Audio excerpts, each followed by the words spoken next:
It's udon for our lunch! It's craving satisfying na naman po tayo at ang aking anakis. At syempre, ayan, Complis Ricardo ay napakasarap po at perfect sa ating weather na napakalamig dito sa amin. But before that, ayan, ipa-show you ang aming ingredients. Meron tayong noodles, ayan, meron tayong seaweed at syempre garlic flour, pak choy, meron din tayong sprout. At syempre ayan, ang soup base kailangan natural.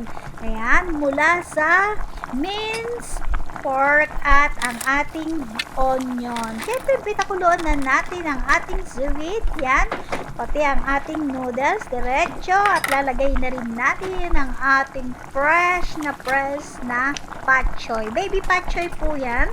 Ayan, lagay na natin at madali ang maluto. Ilalagay na rin natin ang ating garlic flour na talagang napakasustansya po yan.